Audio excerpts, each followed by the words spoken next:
the hospital told my parents that basically I wasn't gonna be a healthy baby. So I was supposed to grow up, be mentally retarded. I was never supposed to move accordingly, like no coordination when I walk. And I stood in the hospital for a couple months. I came out. I was born with white spots around my body. I have right here. I have white hair. People think I dye it. People think that it's for style. It's actually because I have a huge birthmark on my head, and when the hair grows, it comes out white.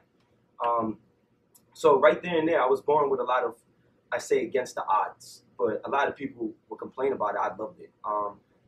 So growing up, I had a mom that was a drug addict, and I had a father, to be honest with you, who was disabled. So there's no way for him to make money. And my father was not a bad guy. My dad, everybody loved my dad. My dad would just make enough for what put food on the table and clothes on our back. My dad lived for me and my three younger brothers. I have two younger brothers from my dad and my mother.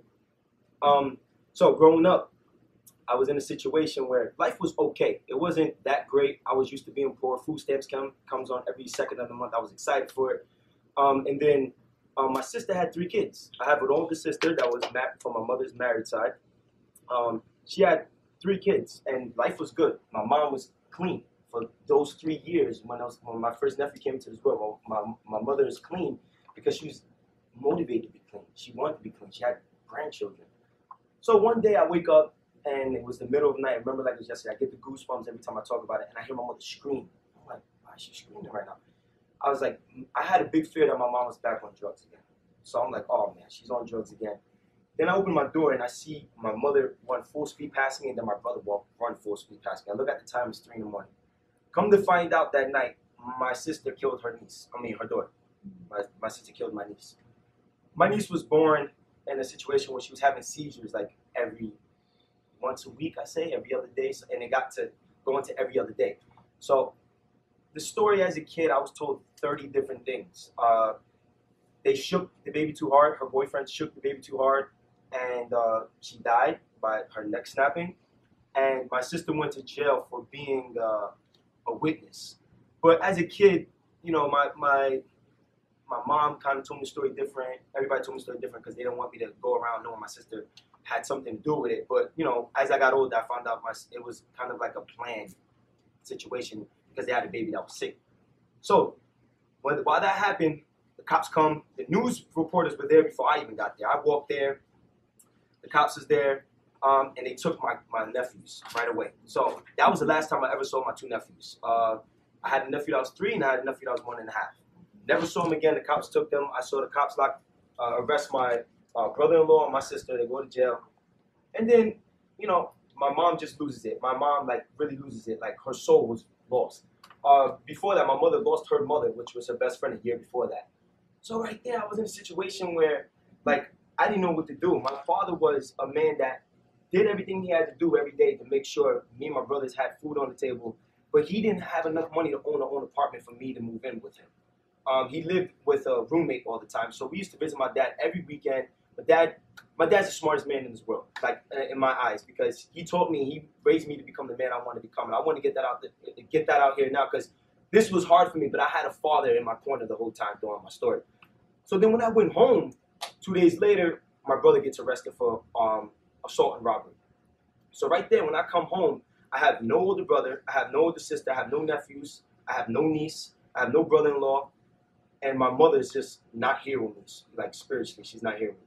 So I had to make a decision right there.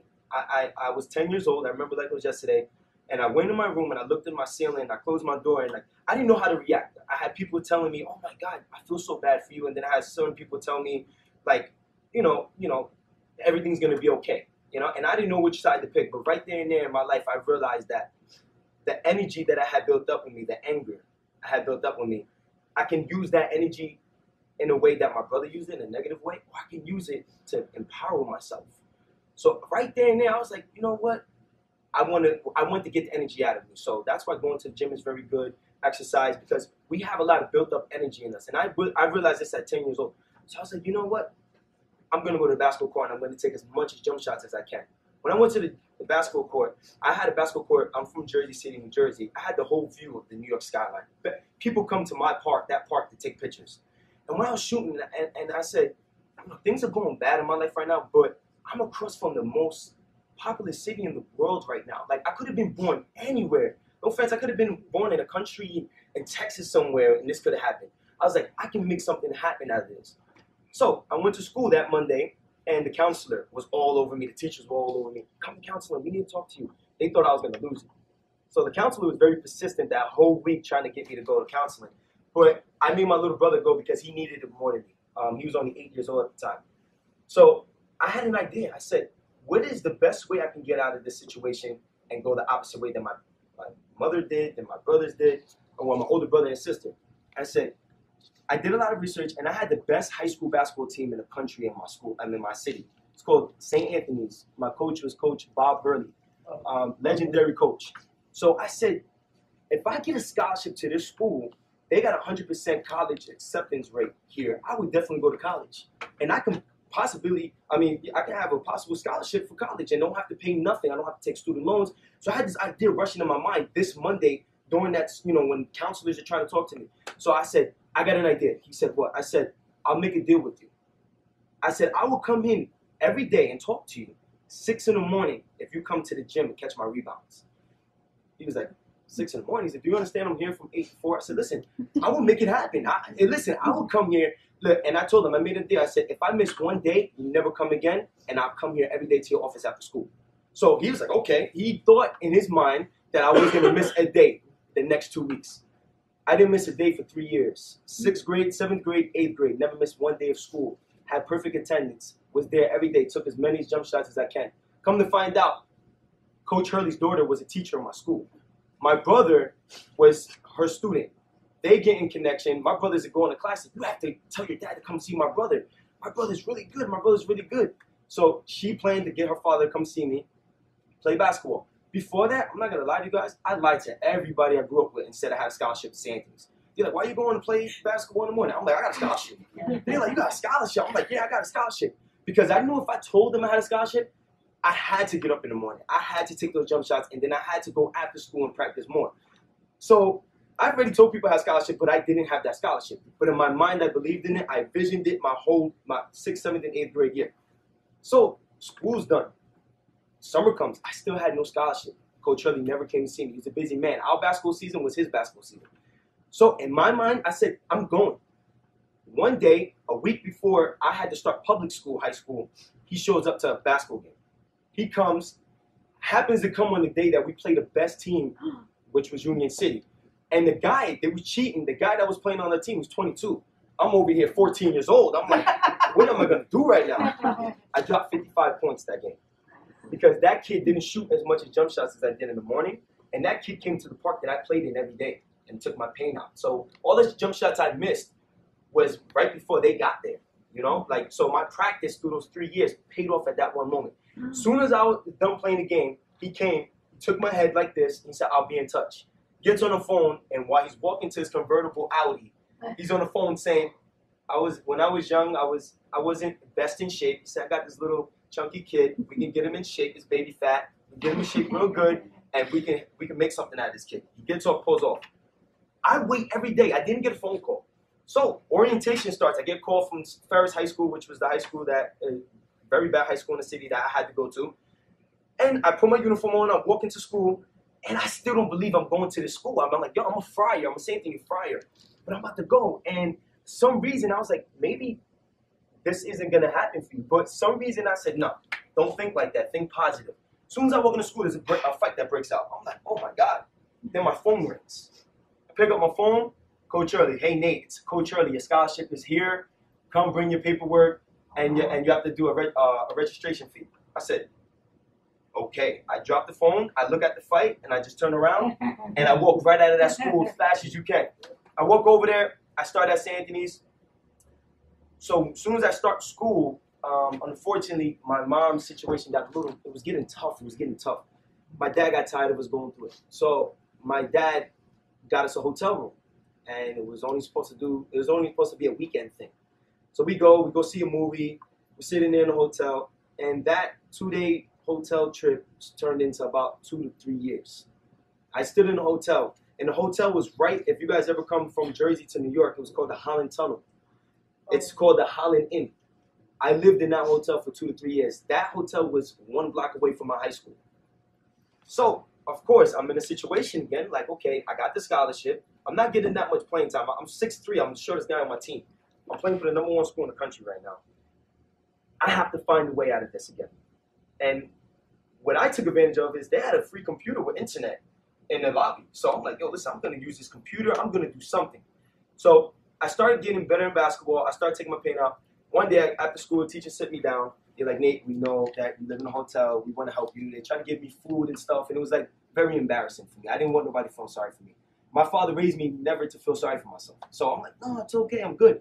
They didn't know that I'm using this as motivation to get up in the morning. That's why I'm the first student in the class. That's why I'm here.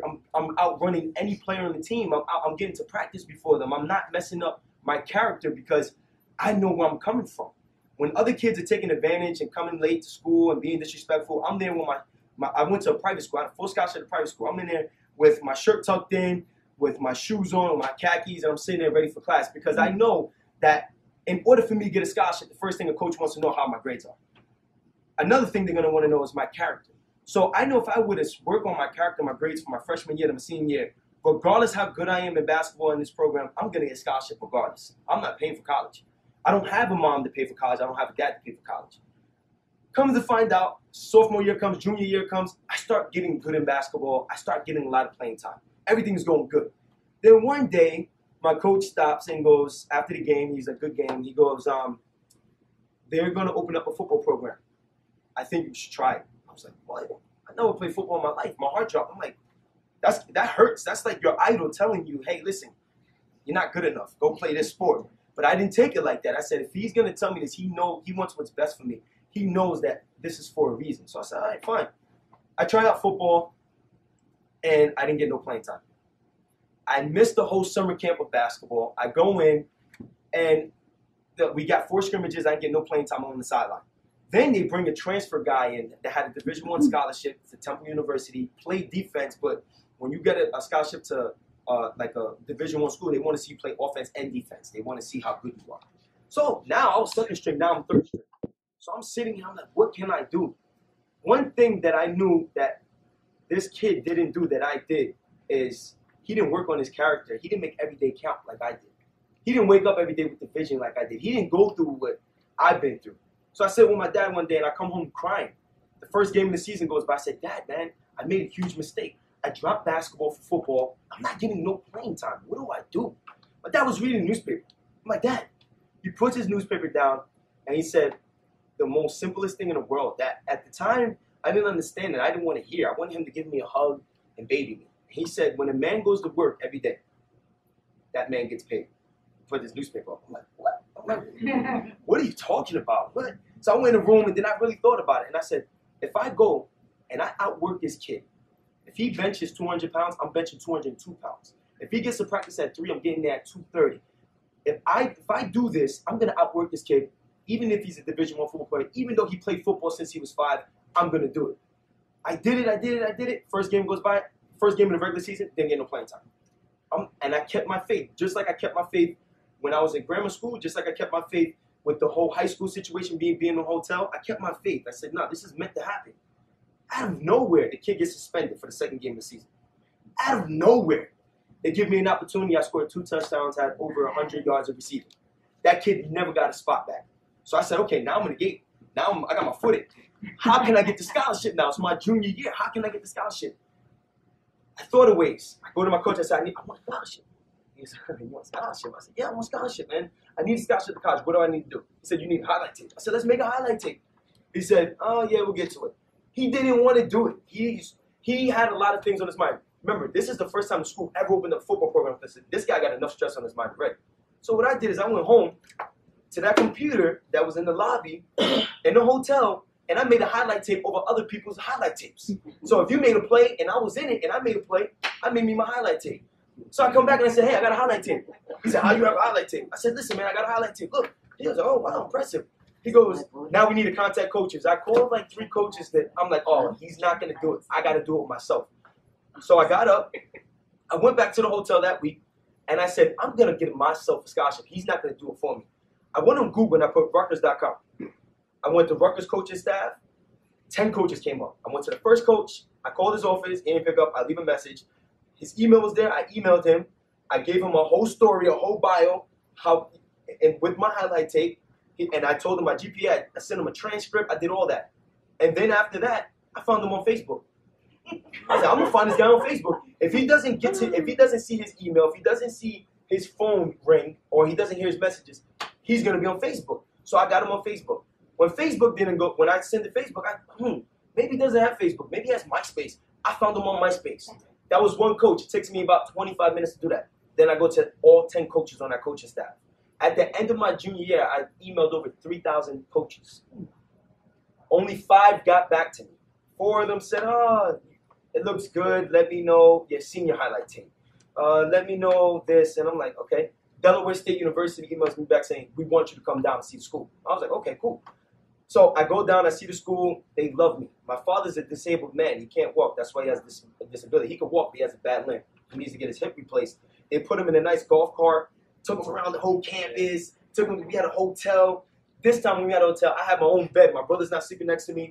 I'm not waking up every day hoping my dad pays that hotel by 11:05. I used to stress in school. I used to text him, like, did you pay it? I didn't have that. I just sat there and I laid down and I said, wow, like, they offered me a full scholarship. Then I look at my dad. I was like, my dad was never surprised what I did in my life because he knew I could do it. My dad taught me how to use my brain when I didn't have anything. The mind is very key in life. It's the thing that we have full control over, right? Anybody can do anything to you. There's people that lose a leg. There's people that lose arms. There's people that lose parents. You never lose control of your mind. And my father taught me that. So we leave there. I go back. We go back to school. I come back to high school. Everybody said, yeah, I'm going there like the man and stuff. I have a huge senior year, full scholarships. Start getting scholarships from Rutgers. Start getting scholarships from Miami University. Start getting scholarships. Had over about 15, 20 Division I scholarships. I didn't even know where I was going to go. Sit with my dad, and I said, Dad, where should I go? And my dad was like, oh, I want you to make the best decision. And then I looked at him, and I knew that day that we had at Delaware State University was very, like, it meant something. They wanted me, you know. They needed me. Everybody was like, oh, we want you now. But I emailed all you guys, and you guys didn't give me a chance. Delaware State gave me a chance before. They believed in me before I became the player that I became my senior year. So, right after that, I decided to go to Delaware State University. On signing day, I went to go sign. Every school offered me but my dream school, which is Rutgers University. On signing day, I come to school. My coach goes, we have to talk. I said, what? He sits me down. I was the number 2 tight end in the state of New Jersey. I only played football for 2 years. I never played football a day in my life unless you throw me in football and say, oh, that's cool. I'm going back to basketball. The kid went to a powerhouse school down the block. It was called St. Peter's. And he committed to Rutgers, so Rutgers didn't want nothing to do with him. He decommitted from Rutgers and went to Boston College on signing day. Rutgers calls me and goes, hey, we want you. We love you on tape. And I was kind of being a little, you know, I was being a little sensitive to the situation. And I told my dad, I said, my dad comes. I had the news coming, the newspaper. Everybody loved the story. Coach Hurley was coming. And then I said, Dad, I'm going to go to Rutgers. Go across the street. We was across the street from him. I said, go get a Rutgers hat. I'm going to sign with the Rutgers hat. I'm going to sign the scholarship.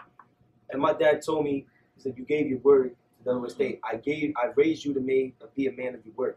This is going to impact you for the rest of your life.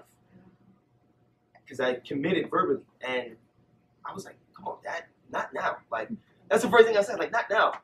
And my dad never hit me. My dad never yelled at me. If I did something wrong, my dad would sit down and talk to me for 5 hours. And I would be interested because he taught me so many things, why I made the mistake that I made as a kid. So right there, I couldn't go against my dad. I'm like, nah, you know what? He never led me wrong before. So I was like, I committed to Delaware State, went to Delaware State, full scholarship. When I'm going down there, I saw a lot of kids ungrateful. I saw a lot of kids complaining. We didn't get T-shirts, enough football gear. I saw people complaining about parties. I'm like, bro, I get this car that I can eat 3 times a day. I got my own room with an AC and heat. I can control it. I have cable. I have hot water. When they were complaining, I was taking advantage. I took my major in movement science. Everybody was like, Nate, you can't take movement science. 85% of athletes fail out. Because you're in there with physical therapists, athletic trainers. And I'm like, nah, I'm going to do it. So my first semester, I did fail.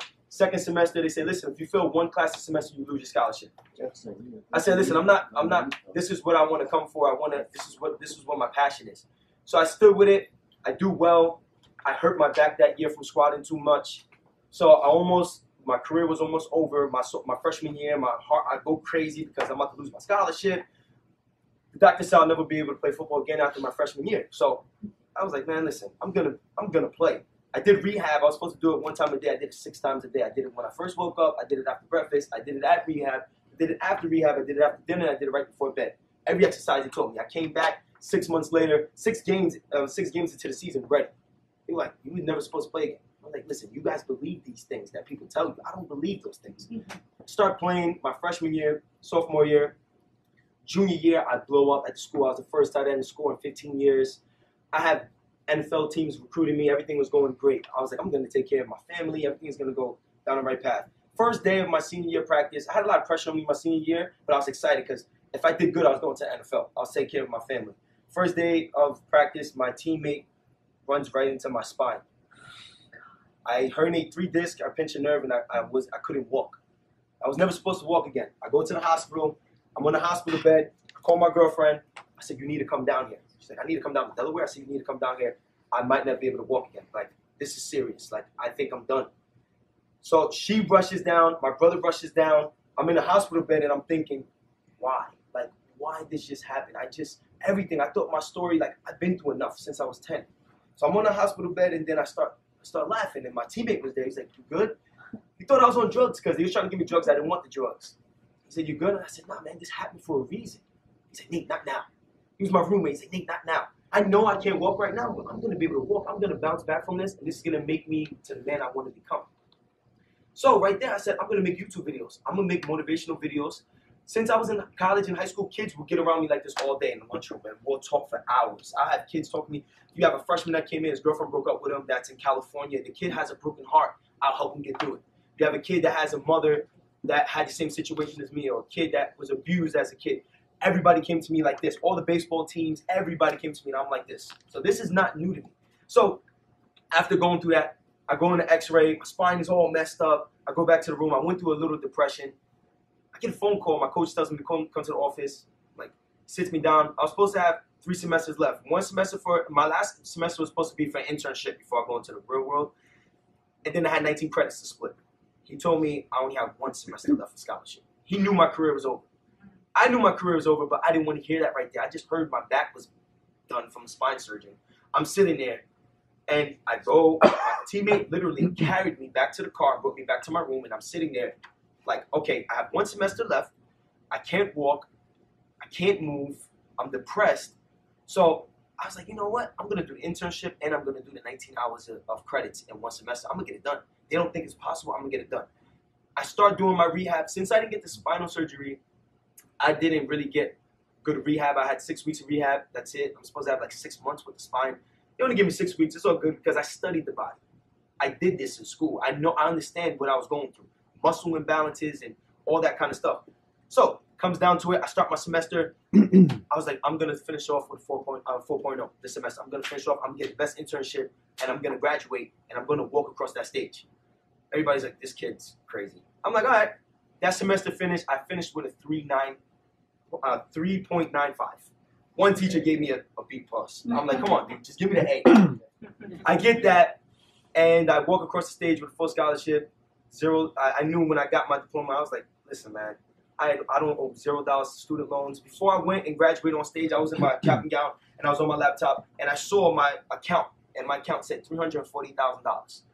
I said, this school gave me $300,000, and I don't have to pay nothing back. And this guy was, I don't ever hold revenge, but I felt like the coach wanted me to suffer because I let not the team down and only him, but I let the university down because I was done with my back. I think they were upset. That's how I looked at it. I forgive them, but that motivated me more to go to class early and things like that. So I graduated college. Now I'm in the real world.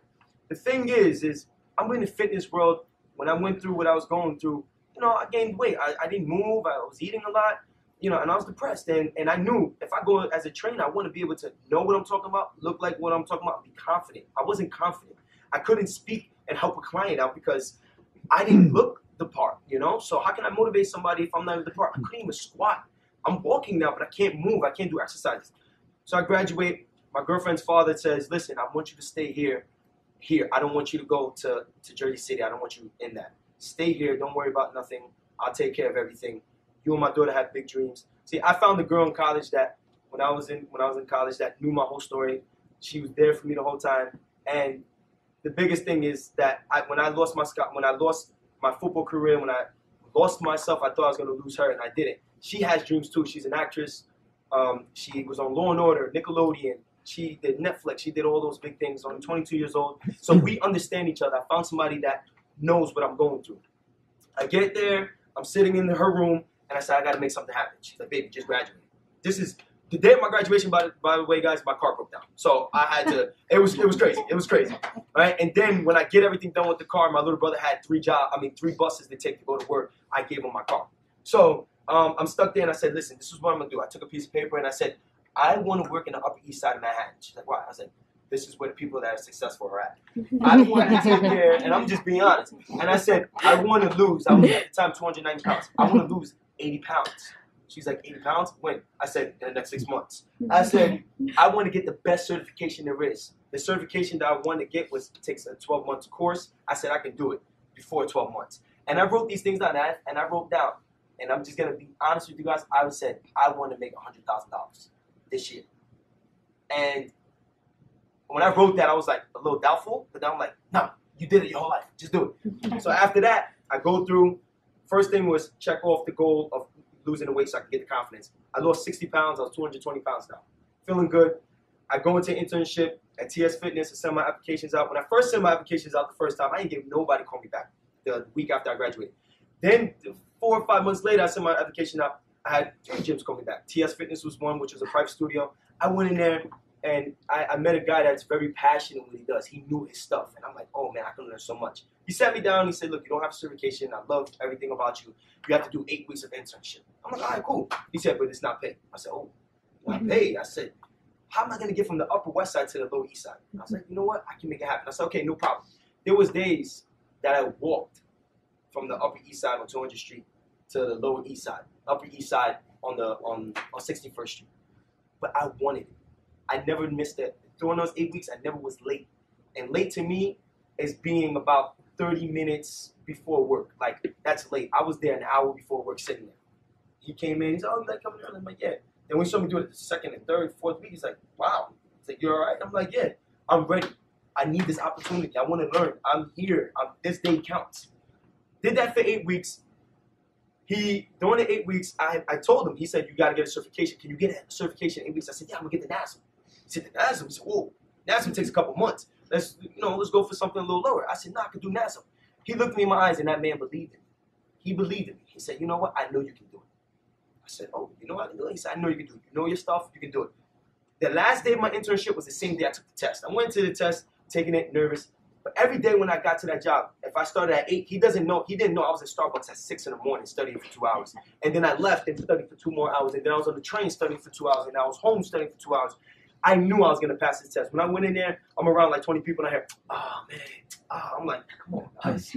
Like, it was messing me up a little bit. I walked out. I passed it. I got that paper. I was shaking with the paper. I went in the next day. My last day of my internship was that day, and here is my certification. He's like, wow. He said, Nate, be honest, I was going to start you off for 2 classes. I'm going to start you off for 15. Wow. I said, I can do it. Let's do it. I did 15. Then I said, let's do weekends. He said, oh, you want to do the weekends? It's still the summertime. Let's wait a little bit. I said, no, give me Saturdays, man. I'll sell out every class. Like, I'm telling you. He said, okay, the first Saturday goes by. I had 3 people each class. And I called him. I said, look, I only have 3 people. Give me more time. Give me 2 weeks. He's like, no, man. I know. It's going to happen. I said, no, listen, I'm going to make it in 2 weeks. 2 weeks went by. I sold out all 3 classes. I called him. I said, listen, let's do an 8 o'clock class. He said, whoa, 8 o'clock class. I said, yeah. Do you know every gym in the city starts around 9 and 10? Let's do 8. He said, all right, let's do 8. We did 8 o'clock. Nobody showed up. I called him. I said, listen, nobody showed up, but somebody's going to show up. Just give me more time. He said, no, we'll fill it out. 3 people show up. 6 people show up. Sell out all 4 classes now. Now I'm selling out 4 classes. I'm training his highest clients. I'm doing everything I'm supposed to do. One thing that didn't really sit well with me is like I checked off everything off my goal list. I said, wow, I'm checking off everything. Like I read it every morning and every night. I read what I put for myself, the 10 steps, what I want to do in my life.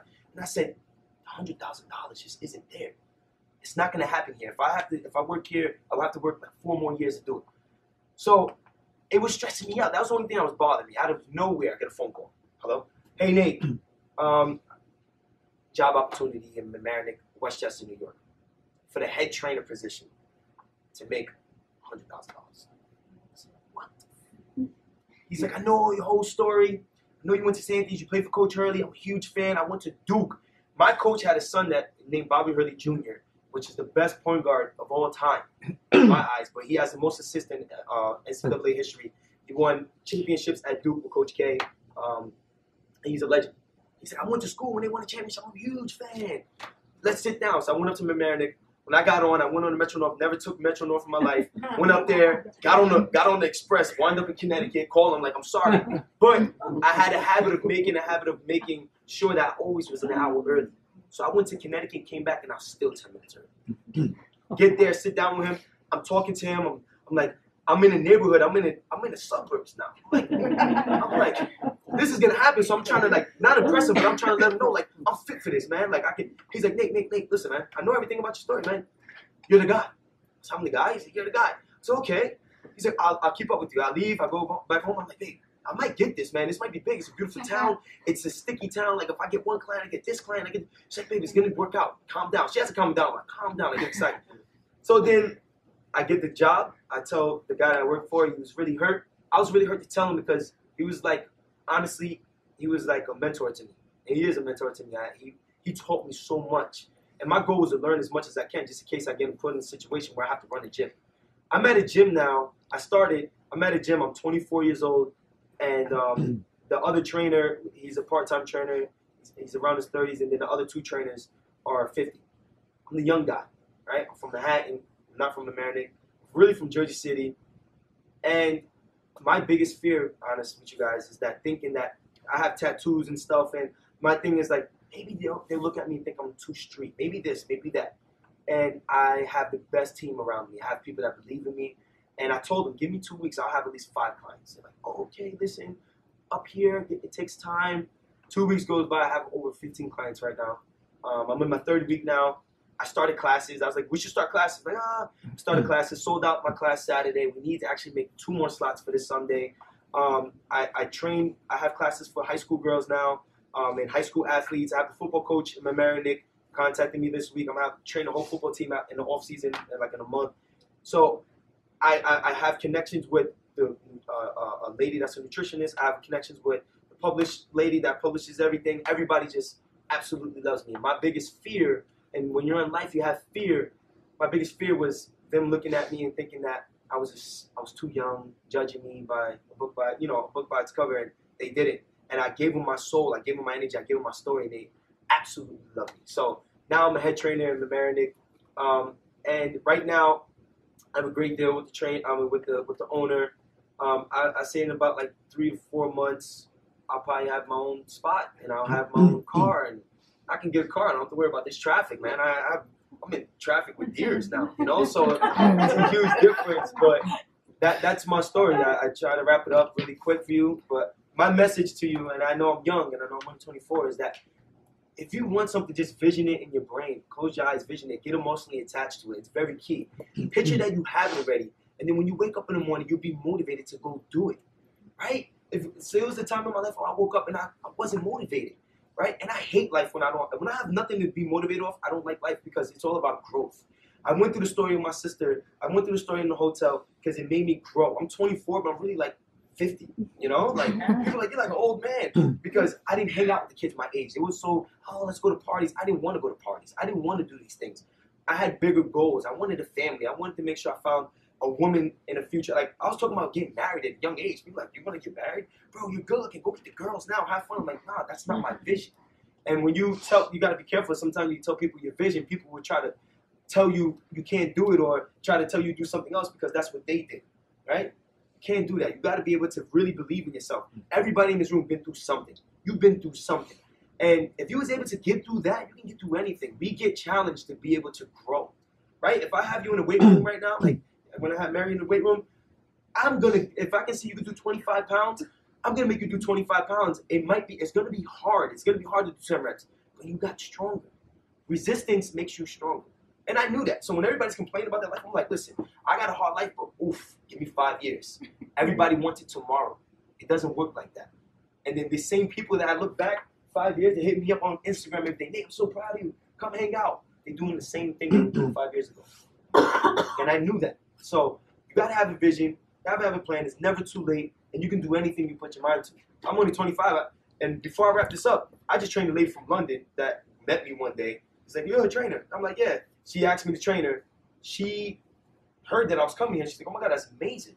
I know a movie director next door to me. Made big time movies. He's a big author.